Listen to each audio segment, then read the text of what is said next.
Hey, Fabrice here again. So let's have a look at this kitchen scene that I created from. So let's see these from this render that I did ages ago for a client, and there was a very intricate ceiling here, all made with Relclone. So it was a lot of interlocking geometry, really bad for real time.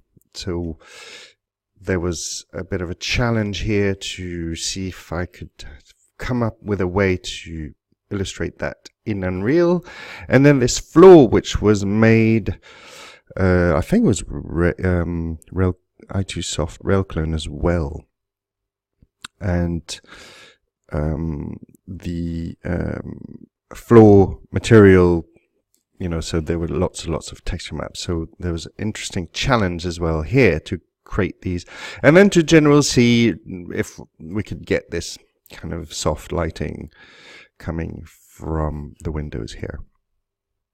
Okay, so I was pretty happy with the result. It was just a little test for one room, and it's all worked out all right. The ceiling here, we've got this detail going on, and this is without any geometry.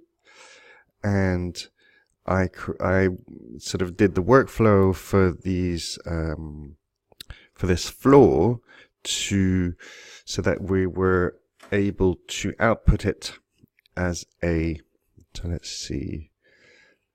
as a set of texture files. So we've got the diffuse, the color here, and the normal. That was, can't see anything. Ah, here we go. So the normal, that was for the, to get the floorboards in Herringbone, and then we've got the roughness as well. So that was pretty cool. And I was able to plug these nodes in. So we'll have a look at that in the separate videos, but let's have a look at the setup for the lighting. So first of all, let's just zoom out of here. We've got, I'll actually take the fog off, if I can find it. Exponential height fog. There you go. And so in general, there's this self-illuminated plane here outside, which was a photography of the view. So I kind of put it washed out a bit like this on purpose. And what this is just a very rough, roughly created material with a texture sample, an image into the emissive color, and this to do the strength. But the point about this one is that it's shading model unlit. All right, so that now enables you to occlude this from whatever is going to carry this material is going to be excluded from the lighting, the light mass calculation. So if you've got a big surface like this, it's going to cost you a lot in light mass calculation time. So this is a little bit equivalent if you're using V-Ray to exclude from GI calculation, right? So that's why I did it unlit.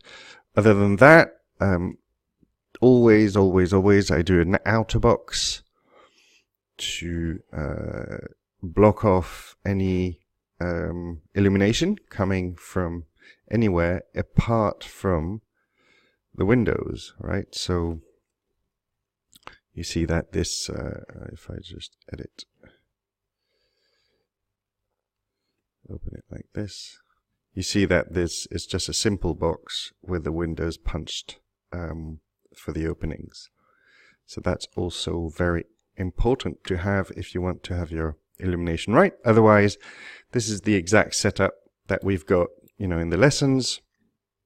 I've got a light mass importance volume here to keep it just to here, although, you know, it doesn't really, as far as I know, it doesn't really do very much in this instance. And then I've got my portals, which I've adjusted for each window, and that is really worth doing. It makes a lot of difference. Then I've got my cube map. So just a grey cube map, sort of light white cube map, light grey cube map, and then intensity set at 10, and that's pretty much it. So just as we've seen in the lessons, with obviously put it into stationary. Okay, so let's go back inside. All right, and now let's look at the lighting. So lighting only here. I've turned the sun off for now, because this is really how I built the scene, with the sun off, and then we'll turn that on at the end and see how we work with that with the volumetric fog as well. So, but in terms of lighting, here we've got the light map density, you know, not massive. Basically, I kind of think this should be translated into unit, you know, scene wide. You know, I kind of effectively, I'm just trying to get them all more or less this size, you know. What I say, 1 centimeter. I think 1 centimeter would be ideal as a light map density size for the scene, and we get some pretty. Put it onto lighting only. You know, we get all the contact shadows we want, and everything's kind of nicely, you know, that light coming from the window is nice and soft and is really beginning to work really well. You know, so no splotches, no splotches. So here I've got the quality on 10. So this is the big one here. This was done a little while back. I think I would try something different now, but the environment intensity was on 100. And obviously the environment color was on 1. Compressed light maps unticked, of course. But yeah, environment intensity on 100, I did a lot of testing, and this is what came out the best. I think because the dark areas, because the windows are so small, you know, there's very little. In fact, this place is quite dark. It's one of these old Victorian houses, and although it's a big room, there isn't that much light coming in. So it's always the challenge. It's always much easier, you know, if you've got a 5-meter floor to ceiling window, it's always easy to light a space like that. So, but a space like this is a little bit more challenging. So I set the exposure at 0, and you see that it is quite dark. It really is quite dark. But this is with environment intensity to 100, and the skylight on 10. So I probably would try skylight stronger now, and without the intensity to 100. But then it's difficult to not have these very washed out areas, you know, even though we've got our post-process. So let's have a look at that. So you can see, this is a neat little trick. I don't know if some of you might not know about it. You show only modify properties. So this is only the things that I've tweaked. White balance, I've turned it off here, but I always tend to use it now.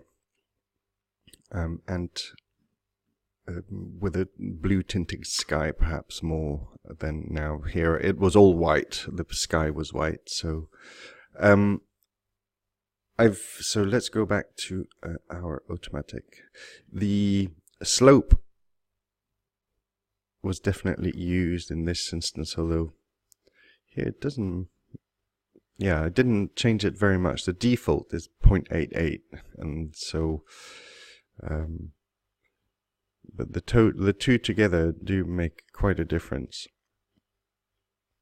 Although here it looks like I've sort of negated both of them out, but yeah, we saw in the lesson, you know, this is always something that I will go straight to, you know, I'm looking at these very, very dark shadows. You don't want anything to punch a hole in your image. You know, extreme black and extreme, well, maybe in the highlights, you could go, you know, completely blown out, but it's very careful. It's a bit, I see it a little bit like sound, you know, extreme basses would sort of disappear off, and extreme highs also are a bit, you know, they hurt, effectively.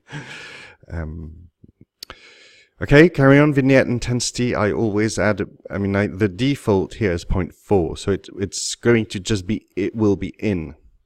You know, so if you turn it, to turn it off, you have to actually come in here and have it on 0. This is what the image would be like. So if you don't have anything, it will be, you will have a vignette, which will be on 0.4. Sometimes we can increase it.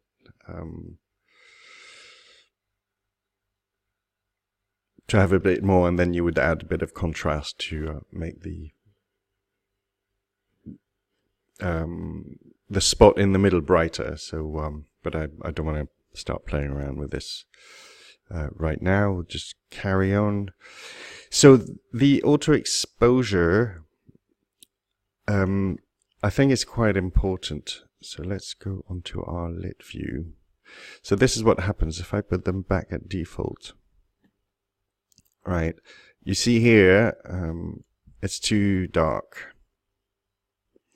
And so I will speed these guys up because you see it's quite slow. So I want the difference to happen very quickly like this. So you'll see that here it's too dark and here it's too bright. I don't want that much difference. Okay. So this is labeled a bit strangely. I think it's, it doesn't make sense to me so much, but the max brightness is how dark things are gonna be. So, or highlight things are gonna be. So this is how I'm looking at the darkest basically here. Right, so I'm looking at this area and I'm going to set, well, whatever it was, 0.3.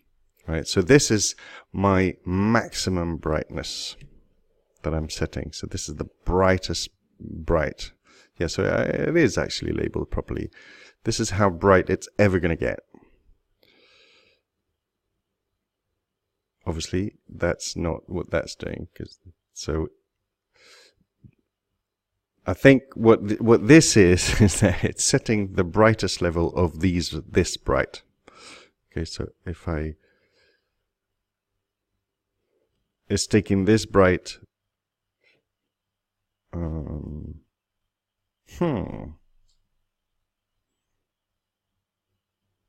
So that's going to be the maximum brightness, exactly. Anyway, this is how I do it, all right? I put it on 0.3, and that's going to be the maximum brightness. It's going to adapt 2, and that's the minimum brightness that the exposure is going to adapt to. So because this, all right, here the floor is too dark, so it's brightening it up, right? So that's that minimum brightness, but I think that's too bright. So I'm going to bring that up to 1.05, right? So maybe the difference is too big here, so I'll just keep that to 0.1, right? that's how bright I want the floor to be when you look at it.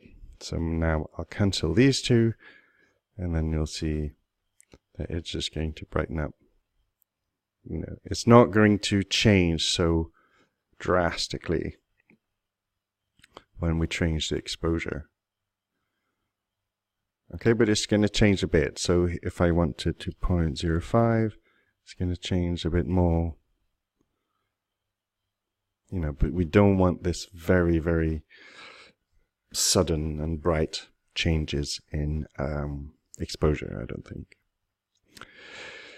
Ambient occlusion. I guess it's up to you. It doesn't... I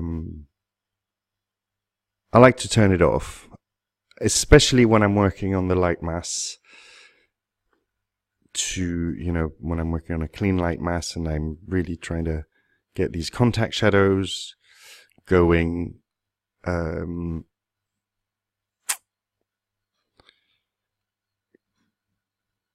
Yeah, I think I'm not sure it adds anything. It gives it a bit of a gamey look. If I did turn it on, I would definitely change the radius. Okay, so let's just keep it as its default. But when you change the radius, you need to really sort of turn it down.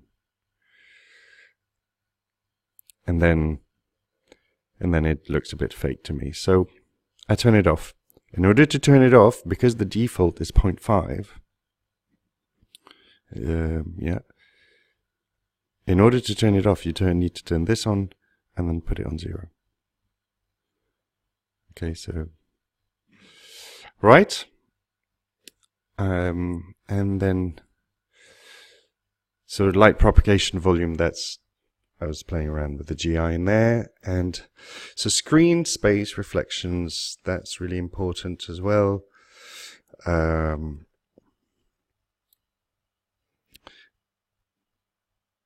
So if I need undo this so that we also get the intensity. So intensity, if I put them at 0, all we're seeing here are the reflections from the reflection probes. Okay, so maybe it's not that obvious, but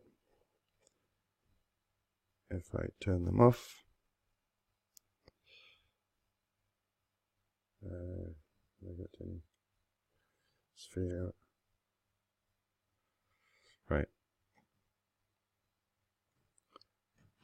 So I've turned them all off, and if I put them together, portals and probes, there we go. So if I put them together, sorry, well, I'm getting all mixed up.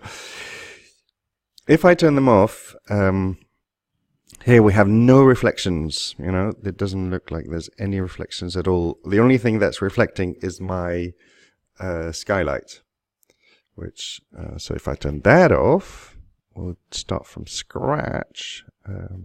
Nope, skylight.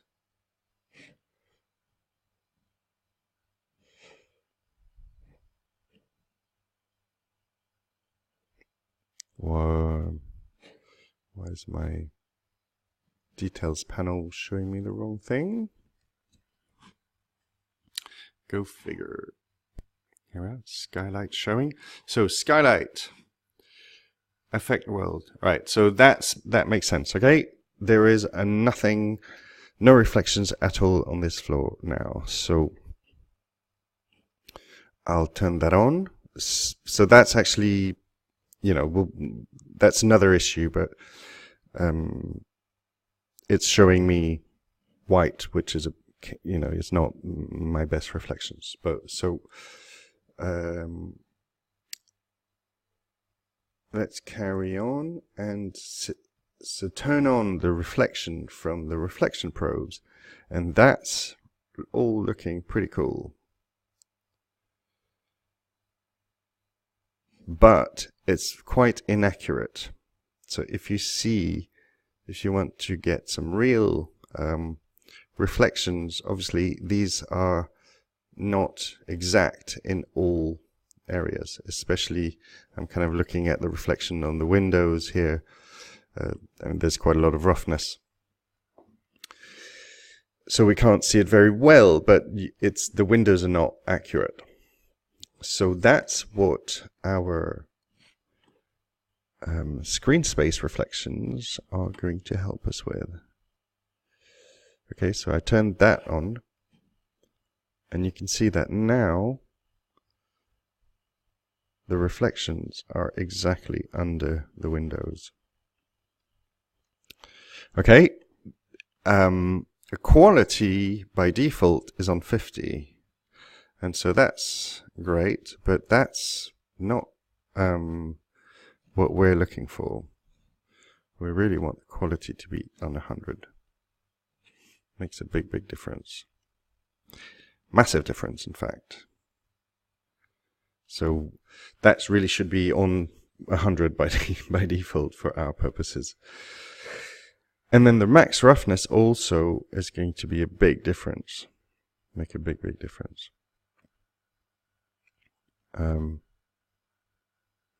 So you can see that if you look at the tooltip, until that what roughness, we fade the screen space reflection. So the roughness is going to change how the screen space reflections are going to be overlaid on top. So that's a little bit beyond my technical knowledge of what's going on under the hood here, but in ArcViz, we want all of this stuff to be on maximum, that's for sure. Right, so just out of curiosity, if we turn all of these off, then we don't have, when we change the glancing angle, so this problem here is a problem that I've looked into a little bit, and it's due to the way, it's very complicated and there's no solution today. It's due to the way the reflection is taken from the camera point of view, and something happens at the edges. As far as I can tell, I think. So the way to counteract that is to have these reflection captures. So there's still something weird going on, but at least we've still got reflections in the floor. You know, so that's when the roughness being faded when we go to back to the post-process volume, and where that Mac roughness, when they say when we fade the screen space reflections, that's that fading here, I guess. It's all a guess. Anyway, it doesn't really matter. This is what we've got, and so what we want in movies, you know, we want to try and keep our camera horizontal like this and just do movements like that, rather than do massive, you know, sort of looking at the floor and then highlighting this problem. I try to keep away from it, but when we look straight on, it's pretty, the effect is pretty cool. Okay, and then finally we'll just turn that sun on.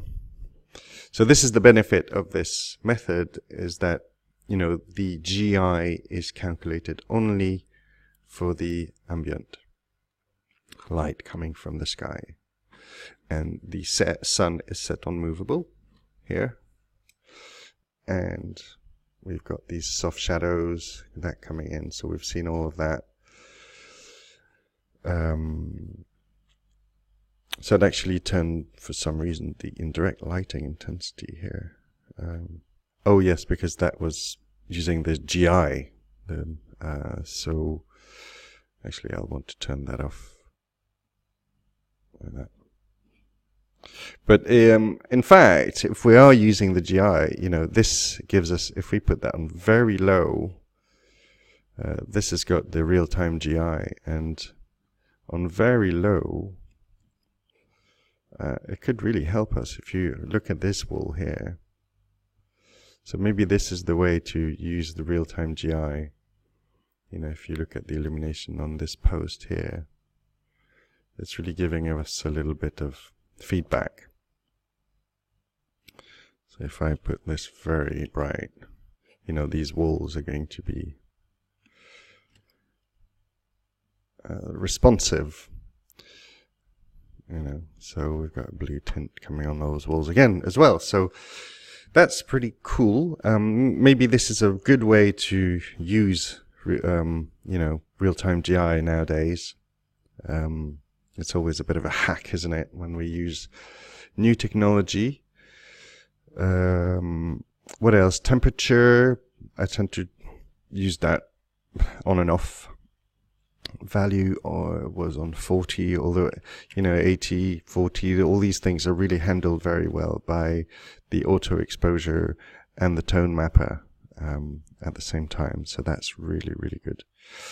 I just wanted to have a quick look at the shadows. Distant field shadows, no. Cascading shadow maps. Yeah, so here I didn't change any settings, so that kind of worked great as it was. If I wanted to, you know, make these shadows a bit more precise, but it's not, doesn't look any better, I think. And then we've got this, you know, I thought there was a problem here, but there isn't, so we're good. Okay, so that's nice. It's nice to have the shadow, the sun being cast like this. It's nice to have the GI calculated with the GI, with the light mass. You know, it would possibly look better, but it's just more calculation. And then, so let's end here, and then I'll just take you through the materials in another video, because this one's getting very long.